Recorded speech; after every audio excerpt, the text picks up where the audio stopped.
Так, ну что, пробуем. Вот так получилось. Все потеклось.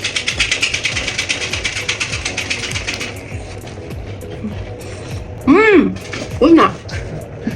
Без вреда для фигуры.